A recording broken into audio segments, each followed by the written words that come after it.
मित्रांनो, निकित मराठी कथा या चॅनलवर तुमचे स्वागत आहे.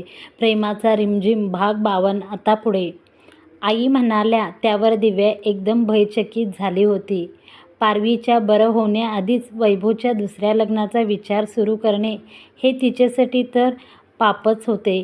त्याचं पारवीवरचं प्रेम तिने जवळून पाहिले होते. पारवी कधी बरी होईल माहीत नव्हते, पण तो फक्त तिचाच असावा हा तिचा हक्क होता. आईच्या बोलण्यावरून दिव्याचा कंठ दाटून आला. तिला काहीच बोलायचं नव्हतं. शब्दच नको वाटू लागले होते. मी आपली काहीही बोलत बसते.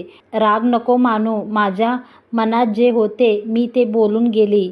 पारवी माझी मुलगीसारखीच आहे आणि मी रोज तिला बरं होण्यासाठी देवाकडे प्रार्थनाही करते. पण तरीही हे विचार का माझ्या मनात घर करत आहेत देव जाणे.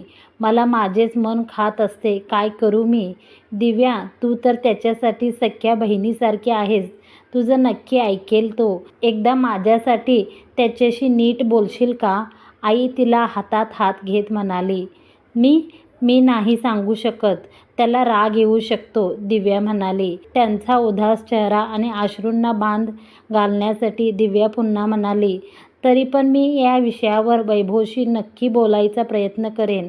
तुमची मनस्थिती मला समजत आहे, पण निर्णय सर्वस्वी वैभवला घेऊ द्या, दिव्या त्यांना समजावत म्हणाली. त्यावर त्यांना धीर आला. तेवढ्यात वैभवही घरी आला. तसे त्या बोलता बोलता गप्प झाल्या. वैभवची आई किचनमध्ये गेली. दिव्या प्रिन्सला घेऊन हॉलमध्ये गेली. सॉरी, मला लेट झाले. श्रद्धा कुठे आहे? मी तिच्यासाठी हे खेळणे आणले आहे, वैभव म्हणाला. ती आत्ताच झोपली. रिया तिला घेऊन झोक्यावर बसली होती. तिथेच झोप लागली तिला.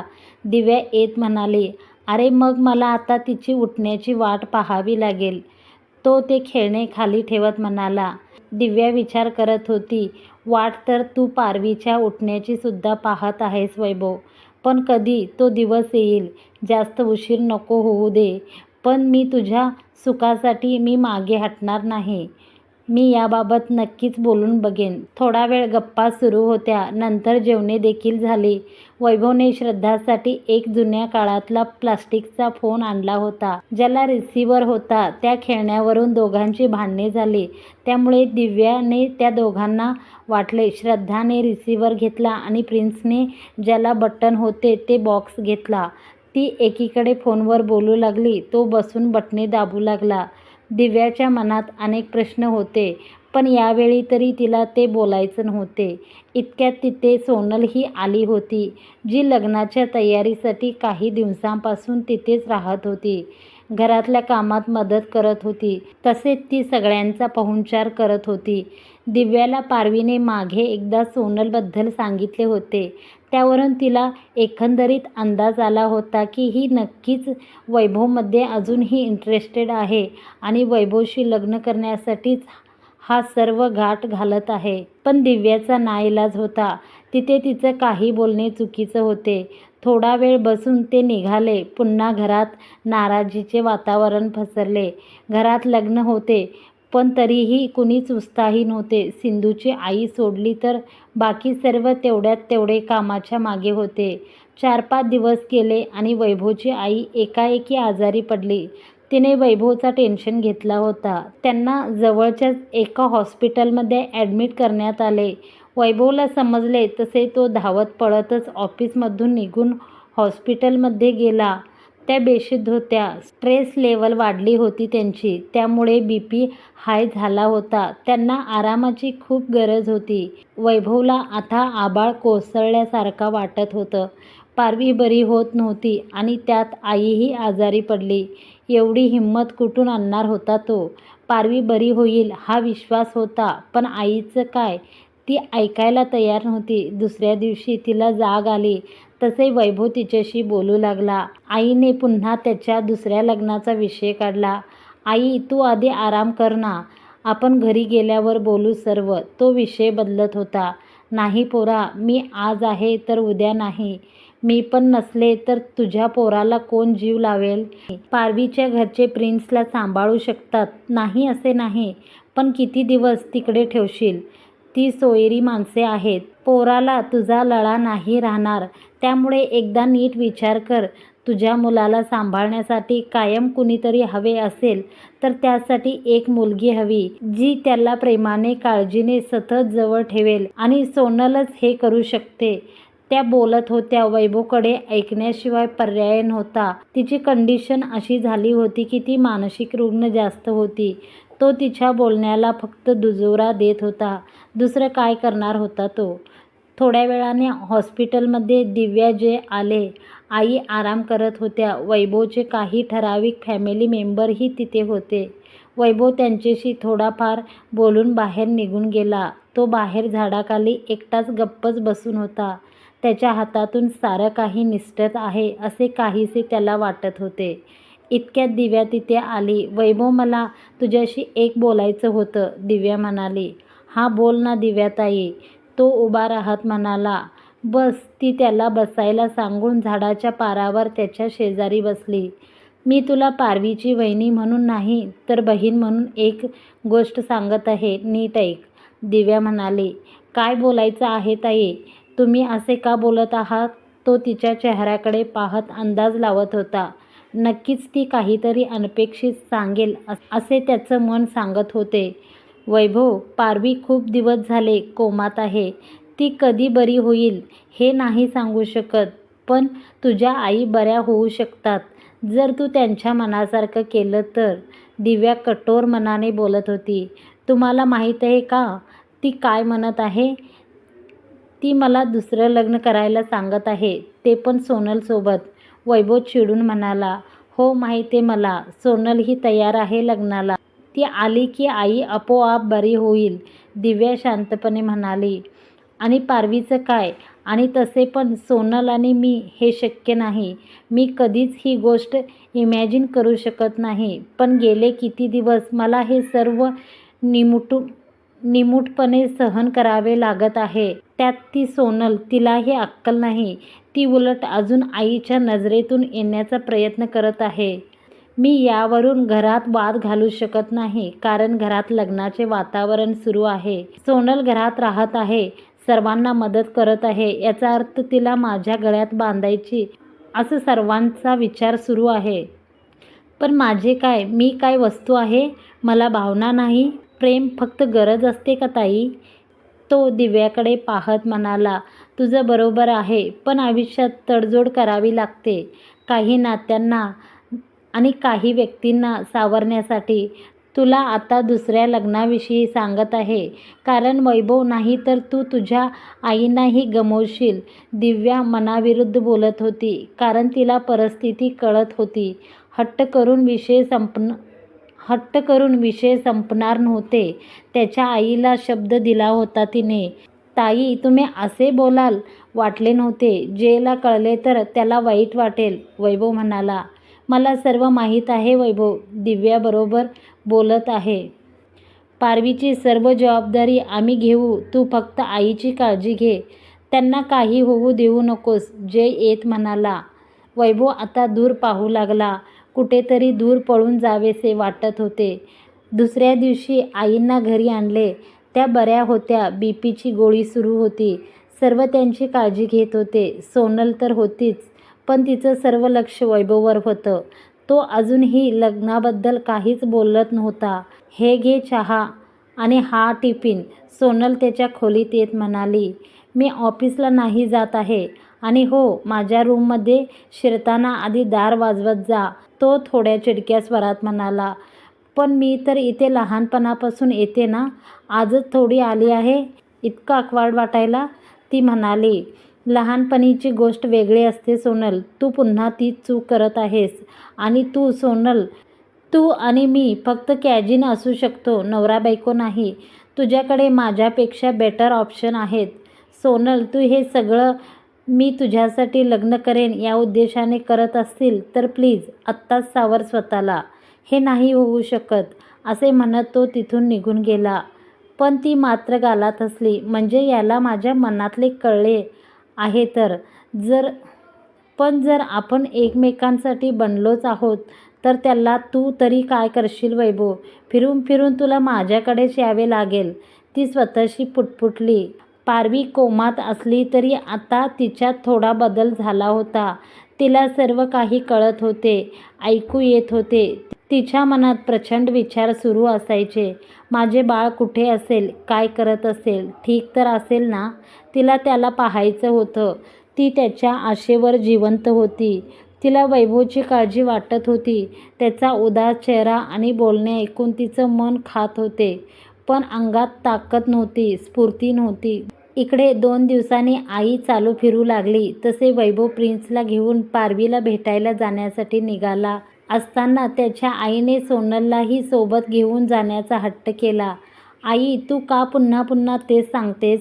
मी पारवीच्या घरी जात आहे. तुला काही कळत नाही का? तसे पण श्याम येत आहे सोबत, तो घेईल प्रिन्सला. तो राग कंट्रोल करत म्हणाला. अरे त्याच्याकडे राहील का तो? त्याला भूक लागली, शी झाली, सू झाली तर तो साफ करणार आहे का? सोनलला घेऊन जा सोबत, ती बरोबर करेल सर्व. तिची सवय आहे त्याला, तिच्याशिवाय नाही राहणार तो. आई हसत म्हणाली. शेवटी प्रिन्सही तिच्या मागे लागला म्हणून त्याचा नाईलाज झाला. मी आले तर चालेल ना? सोनल त्याच्याकडे पाहत म्हणाली. जा, तयार होऊन ये, तो रागानेच म्हणाला. तसे ती एकदम चकाचक साडी नेसून तयार होऊन आली.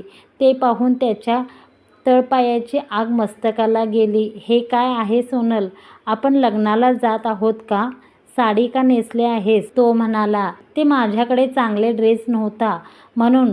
कशी दिसते मी? सिंपलच साडी नेसली आहे, आईने दिली आहे, ती म्हणाली. ही आई पण ना? त्याने आईकडे पाहिले. काय आहे हे सर्व? तो नजरेने बोलत होता. पण आई त्या दोघांना पाहून खुश दिसत होती. त्यामुळे त्याला काही बोलता आले नाही. ते दोघे सोबत निघाले. वैभव ड्राईव्ह करत होता. सोनल बाळाला घेऊन बसली होती. तिच्या मनात एक एक विचार सुरू होते. असेच तुझे सगळे नकार हळूहळू होकारमध्ये बदलत जातील आणि तुला कळणारही नाही. इतक्यात समोरून एक गाडी मध्येच आली म्हणून त्याने अर्जंट ब्रेक लावला.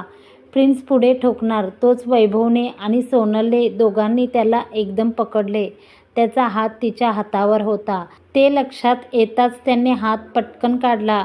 लक्ष कुठे आहे तुझं? त्याला नीट पकडून बस, तो तिच्यावर वरडत म्हणाला. पकडले होते ना मी, पण तूच अर्जंट ब्रेक लावलास. त्याला मी काय करू? तुला पण लक्ष ठेवायला हवे ना? तुझं लक्ष कुठे आहे ते बघ आधी. ती केस कानामागे घेत थोड्यातच म्हणाली. तुला काय वाटतं? तुझी ही नाटकं मला कळत नाही. मी सांगेन तेवढे ऐक, उगाच जास्त बोलू नकोस, नाहीतर एक लावून देईन ना, की पुन्हा कधीच येणार नाहीस माझ्यासोबत. तो चिडून म्हणाला. तू माझ्यावर का चिडत आहेस? आईच म्हणाल्या मला सोबत जाण्यासाठी, मी काय मागे नव्हती लागली, ती म्हणाली. मग साडी नेसायची काय गरज होती? आणि तुला मी पुन्हा स्पष्ट सांगतो, तुला सोबत आणले आहे याचा अर्थ असा नाही की पुढे जाऊन मी तुझ्याशी लग्न करेन. तो ड्राईव्ह करत म्हणाला. वैभव रिलॅक्स, शांत हो. तू ड्राईव्ह करताना इतका राग करत आहेस हे चांगले नाही. आपण शांततेत यावर बोलू, ती म्हणाली. मला यावर बोलायचेच नाही. तू माझा विचार डोक्यातून काढून टाक आत्ताच. मी तेव्हा पण पारवीचा होतो, आत्ताही तिचाच आहे आणि कायम राहीन, तो म्हणाला. पण पारवीच नाही राहिली तर? ती मनातच म्हणाली आणि किंचित हसली. सॉरी वैभव, मला तुला हर्ट नाही करायचं. पण माझी काय चूक आहे सांग ना? कुणावर इतकं प्रेम करणे चुकीचं आहे का? मीच मूर्ख आहे की तुझ्यावर इतकं प्रेम करू शकली, ती डोळे पुसत म्हणाली. तिला वाटले तो काहीतरी बोलेल, पण तो समोर पाहून ड्राईव्ह करत होता. ते तिथे पोहोचले. दिव्या आणि जय प्रिन्सला पाहून खुश झाले. श्रद्धा आणि प्रिन्स 2 मिनिटं नीट खेळले आणि त्यांची पुन्हा मारामारी सुरू झाली. ही पोरं पण ना? वैभव आत पारवीजवळ बसला होता. त्याच्या हातात तिचा हात होता. त्याची नजर तिच्या चेहऱ्यावर होती, जो अजूनही तितका तेजस्वी आणि बोलका होता. फक्त डोळे आत गेले होते. पारवी, कधी बरी होशील तू? हे बघ, आपल्या प्रेमाचे दिवस कसे निघून जात आहेत पटापट. मला रोज सकाळी उठल्यावर तुला पाहायचं आहे. प्रत्येक रात्री तुला कुशीत घेऊन शांत झोपायचं आहे. खूप एकटा पडलो आहे ग मी. काय करू काहीच कळत नाही. फक्त प्रिन्सकडे पाहून खुश ठेवतो स्वतःला, पण त्याची अवस्था वेगळी नाही. तोही माझ्यासारखा तुझी वाट पाहत आहे. आता तर खूप हुशार झाला आहे, तुझ्यापेक्षाही जास्त. तू पाहशील ना त्याला तर म्हणशील ही तर माझी कार्बन कॉपी आहे. तो डोळे पुसत हसत म्हणाला. पारवीला सर्व ऐकू येत होते. त्याची परिस्थिती पाहून जीव खाली वर होत होते, पण अंगात त्राण नव्हते. ती आतल्या आत हसत होती, रडत होती. तो बोलतच होता की इतक्यात दिव्या तिथे आली. वैभव आई आता कशा आहेत? दिव्या म्हणाली. सोनलला माझ्यासोबत पाठवले तेव्हा कुठे तिला बरं वाटलं आहे. तिला कसं समजावू मी? ती का आमच्या दोघांचे लग्न लावायला पाहत आहे देव जाणे. वैभव म्हणाला. ते साहजिक आहे. त्यांना सध्या आधाराची गरज आहे. त्या भविष्याच्या दृष्टीने बोलत आहेत, दिव्या म्हणाली. ते दोघे बोलत होते ते पारवी ऐकत होती. काय वैभवचं लग्न सोनलसोबत होत आहे? हे नाही होऊ शकत. तो फक्त माझा आहे, ती आरडून वरडून सांगत होती. सोनल तिथे प्रिन्सला घेऊन आली तसे दिव्याने त्याला तिच्याकडे घेतले आणि पारवीजवळ आणले. पारवी, हा बघ तुझा प्रिन्स किती मोठा झाला आहे. तुझ्यावरच गेला आहे ना? प्रिन्स इकडे तिकडे पाहत होता आणि सोनलकडे पाहून मम्मा मम्मा बोलत होता, जे की तिने त्याला शिकवले होते. पारवी ते सर्व पाहून चिडत होती, पण काही करू शकत नव्हती. माझं बाळ दुसरंच कुणाला तरी मम्मा म्हणत आहे. हे देवा, यापेक्षा तू माझा जीव का नाही घेतलास? काय पाप केलं होतं मी, जे हे पाहावं लागत आहे. बराच वेळ गेला. दिव्याने वैभवला जेवायला बोलवले, सोनललाही, पण ती आली नाही. ती म्हणाली मी बाळाला खेळवते, नंतर जेवण करेन. ती पारवीच्या खोलीत बसून होती. प्रिन्स तिथल्या वस्तूसोबत छान खेळत होता. बघितलंस ना, दुसऱ्यांचं प्रेम हिसकावून घेतले की काय भोगावे लागते.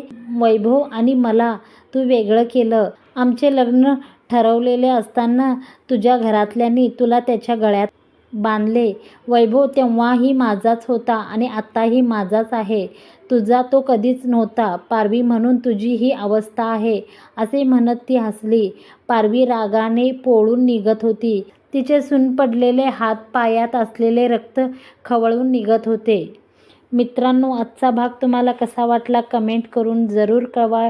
व्हिडिओ आवडला असेल तर व्हिडिओला लाईक करा, शेअर करा, चॅनलला सबस्क्राईब करून घ्या. धन्यवाद मंडळी.